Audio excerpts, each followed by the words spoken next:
Le Centre de recherche sur l'habitat, c'est une équipe du LAVU, qui est une unité de recherche CNRS qui traite des problématiques de l'urbain.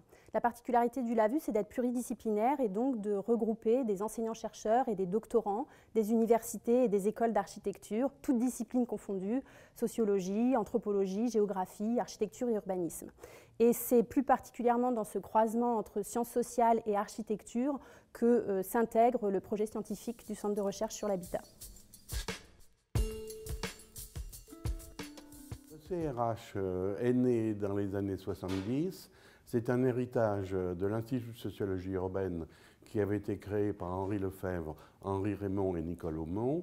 Et dans le courant des années 70, avec la disparition ou en tout cas la chute de la recherche contractuelle, il est apparu nécessaire de créer une équipe CNRS. Et donc le CRH est devenu équipe associée du CNRS dans les années 70. Cette création marquait la fin d'une époque, la fin d'un enseignement qui était dispensé aux Beaux-Arts, à l'école des Beaux-Arts, et marquée également par l'introduction des sciences sociales dans l'enseignement de l'architecture.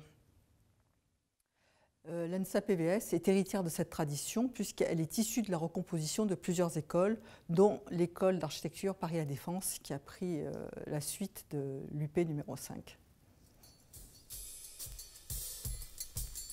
Les objets d'études du CRH ont varié dans le temps. La première période, jusqu'en 1986, a porté principalement sur l'habitat, le logement et les modes de vie. La seconde période, avec la création de l'UMR l'Ouest, s'est ouverte vers des questions plus urbaines et vers les acteurs de la ville. Et puis enfin, la dernière période, à partir des années 2000, dès 2010, s'est élargie aux questions concernant les populations et leur place dans la production de la ville. Ma motivation pour incorporer le Centre de recherche pour l'habitat, c'était le fait que je voulais construire une carrière dans l'académie. Après, c'était le fait d'avoir la notion aussi d'habitat dans le centre de recherche et que ça s'est trouvé aussi dans l'école d'architecture. Et dernièrement, le fait qu'il y avait plusieurs sociologues dans les groupes multidisciplinaires de ces laboratoires. C'est trop court là.